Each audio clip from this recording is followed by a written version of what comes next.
Assalamualaikum, sahabat semua. Selamat datang di Santremole Channel.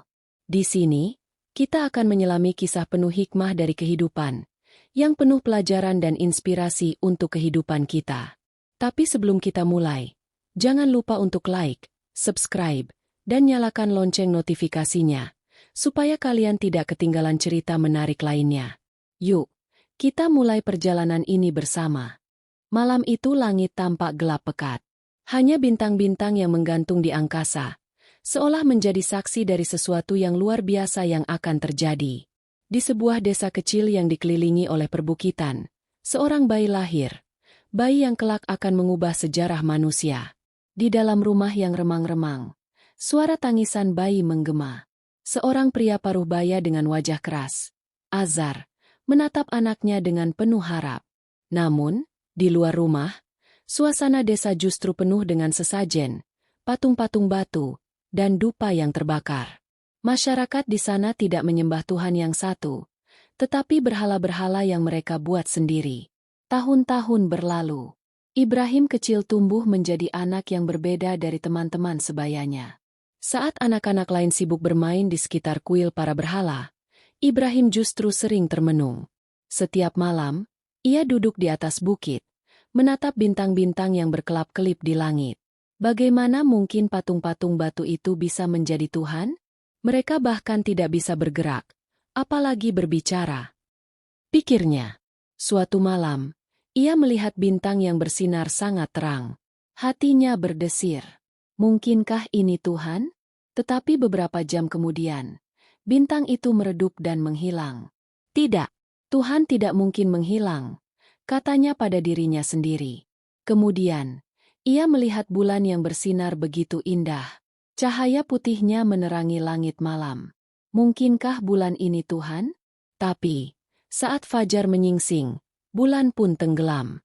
Esok harinya, ia melihat matahari terbit dengan gagah. Sinar keemasannya menyelimuti bumi, memberikan kehangatan bagi semua makhluk hidup. Ini pasti Tuhan. Dia begitu kuat dan bercahaya. Namun, saat senja tiba, matahari pun tenggelam di balik cakrawala. Ibrahim menggeleng. Aku tidak akan menyembah sesuatu yang datang dan pergi. Tuhanku pasti lebih besar dari ini semua. Tuhan yang menciptakan matahari, bulan, dan bintang. Dia yang sesungguhnya berhak disembah. Pemikirannya semakin tajam. Namun, saat ia mengungkapkan pendapatnya kepada orang-orang di desanya, mereka justru menertawakannya. Ibrahim, kau masih terlalu kecil untuk memahami hal seperti ini. Berhala-berhala inilah yang memberikan kita keberkahan, kata seorang pria tua. Tapi Ibrahim tak menyerah. Setiap hari ia terus mengamati, mencari kebenaran, hingga akhirnya keyakinannya semakin kuat. Hari yang mengubah segalanya. Suatu hari, ia melihat ayahnya, Azhar, sedang bekerja di bengkel pemahat. Dengan hati-hati, Azhar mengukir batu besar menjadi sesosok patung. Setelah selesai, ia menepuk-nepuk patung itu dengan bangga. Lihatlah, Ibrahim, patung ini akan menjadi dewa yang disembah oleh banyak orang, katanya dengan senyum lebar. Ibrahim menatap patung itu. Sebuah batu yang awalnya hanya sebongkah benda mati, sekarang dipuja sebagai Tuhan? Ia mendekat dan bertanya, Ayah, kenapa kau membuat sesuatu yang tidak bisa mendengar, tidak bisa melihat, bahkan tidak bisa berbicara, lalu kau menyuruh orang-orang menyembahnya? Azhar terkejut. Matanya menatap Ibrahim dengan tajam. Jaga mulutmu, anak muda. Jangan berkata sembarangan tentang para dewa. Suaranya bergetar, entah karena marah atau takut. Tapi Ibrahim tidak berhenti bertanya. Dalam hatinya, ada api yang mulai menyala, api keyakinan yang tidak bisa dipadamkan. Di desanya, hari-hari semakin terasa aneh baginya. Setiap ada festival keagamaan, orang-orang akan membawa sesajen, sujud di depan patung-patung itu, dan berdoa dengan penuh harap. Sementara Ibrahim hanya bisa menatap mereka dengan rasa iba. Kenapa mereka memohon kepada sesuatu yang bahkan tidak bisa bergerak sendiri? Ia tahu, suatu hari nanti, ia harus melakukan sesuatu. Ia harus membuka mata mereka. Ia harus menghancurkan kebohongan yang telah diwariskan turun-temurun. Namun, ia tidak tahu bahwa keputusannya itu akan membuatnya berhadapan langsung dengan kemarahan seorang raja tiran. Malam merayap perlahan di kota besar itu. Lentera-lentera mulai dinyalakan, menerangi jalanan yang penuh sesak dengan manusia. Suara tabuhan genderang menggema, menyatu dengan nyanyian para pendeta yang memuji dewa-dewa mereka. Di alun-alun utama, berdiri kuil besar yang dipenuhi patung-patung berhala. Beberapa di antaranya berlapis emas. Ada pula yang dihiasi permata.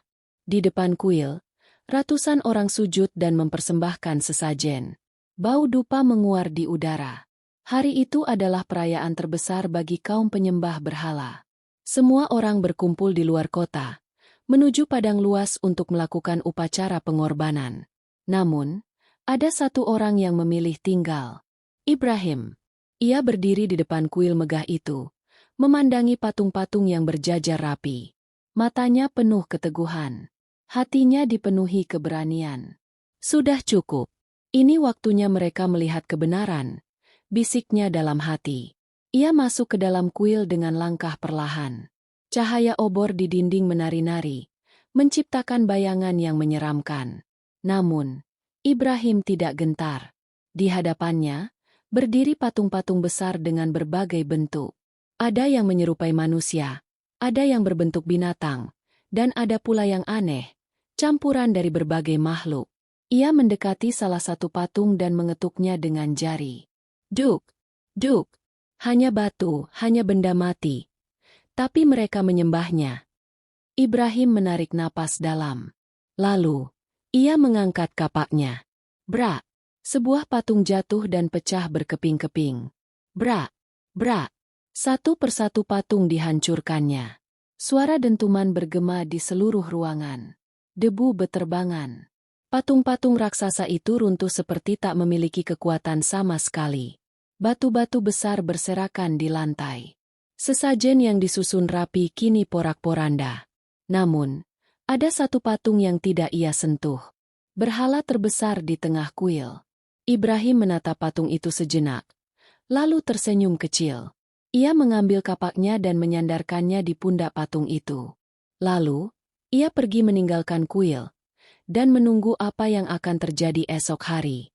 Kegemparan di kota.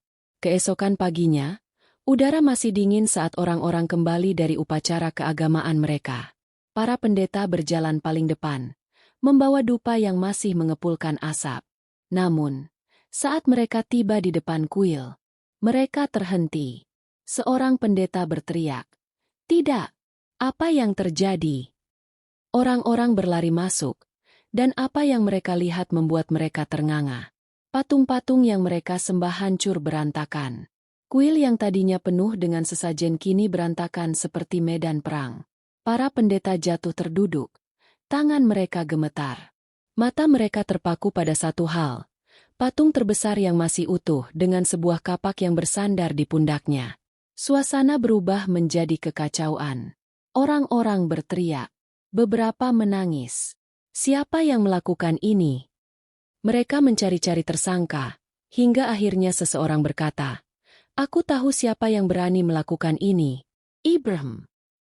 Di hadapan Raja Namrud, Ibrahim ditangkap dan dibawa ke istana raja. Tangannya diikat dengan tali, tetapi wajahnya tetap tenang. Di atas singgasana emasnya, duduk seorang pria berpakaian megah, dengan mahkota besar di kepalanya. Namrud. Ia menatap Ibrahim dengan mata penuh amarah. Anak muda ini telah menghina para dewa, dan berani menantangku. Dengan suara yang bergemuruh, ia bertanya, "Ibrahim, apakah kau yang menghancurkan para dewa kami?" Ibrahim mengangkat kepalanya. Matanya tajam, penuh keyakinan. Ia tersenyum tipis dan berkata, "Tanyakan saja pada berhala terbesar itu. Bukankah kapaknya ada padanya? Mungkin dia yang melakukannya." Orang-orang di ruangan itu terdiam. Para penasihat saling pandang, kebingungan. Seseorang berbisik, "Bagaimana mungkin patung bisa menghancurkan patung lain?" Seseorang yang lain berkata, "Ya, bagaimana mungkin?" Namrud menyadari bahwa rakyatnya mulai ragu. Kemarahannya memuncak.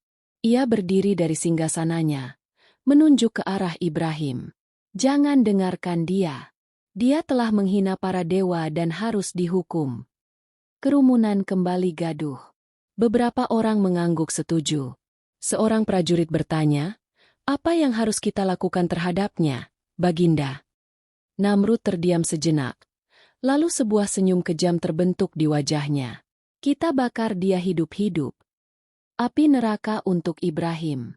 Para prajurit membawa Ibrahim ke alun-alun kota. Perintah Raja Namrud segera menyebar ke seluruh negeri. "Kumpulkan kayu. Perbesar api.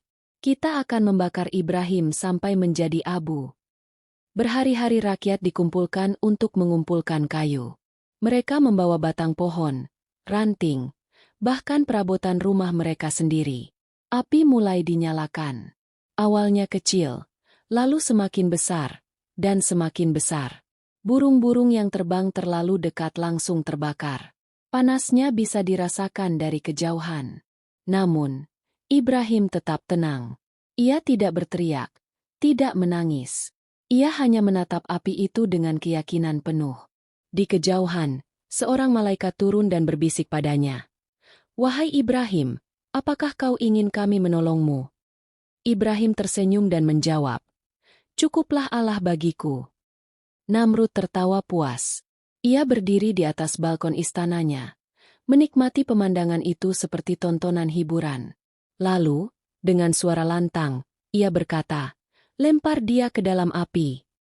Langit siang itu tampak labu, seakan ikut merenungi nasib seorang pria yang akan dilemparkan ke dalam kobaran api. Alun-alun kota penuh sesak. Ribuan orang berkumpul, berdesakan, berbisik-bisik dengan penuh penasaran. Di tengah mereka, berdiri sebuah panggung raksasa, dan di atasnya, nyala api mengamuk, menari liar seakan ingin melahap apapun yang mendekat. Asap hitam mengepul tinggi ke angkasa, bercampur dengan aroma kayu yang terbakar. Namun, di tengah kepanikan dan kegaduhan, satu orang tetap berdiri tegak. Ibrahim. Tangannya masih terikat, tapi wajahnya sama sekali tidak menunjukkan ketakutan. Matanya menatap lurus ke depan, penuh keyakinan, seolah ia sudah tahu apa yang akan terjadi. Di seberang alun-alun, dari balkon istananya, Namrud tersenyum penuh kemenangan. Baginya, ini adalah akhir dari perlawanan anak muda yang berani menentangnya. "Lihatlah apa yang terjadi pada mereka yang melawan aku," pikirnya dengan puas. Seorang algojo bertubuh besar datang membawa ketapel raksasa. Itu bukan sembarang ketapel.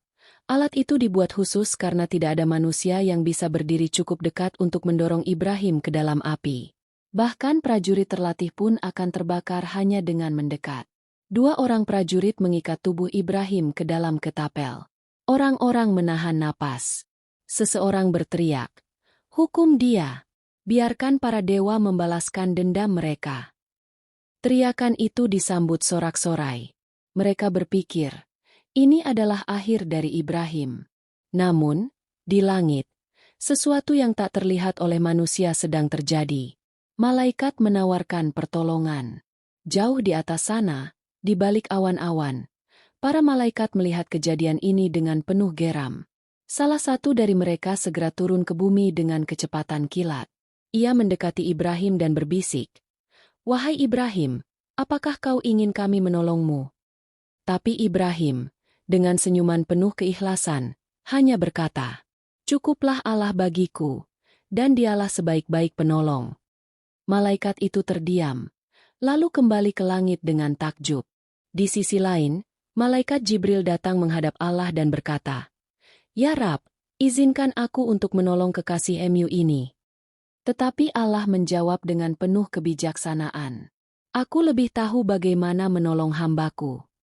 Dan saat Ibrahim akhirnya dilemparkan ke dalam api, keajaiban terjadi. Wahai api, jadilah dingin dan keselamatan bagi Ibrahim. Saat perintah Allah turun, sesuatu yang tak masuk akal terjadi. Api yang tadinya mengamuk mendadak berubah. Orang-orang yang berada di sekitar api merasa sesuatu yang aneh. Panas yang menyengat kulit mereka mendadak menghilang.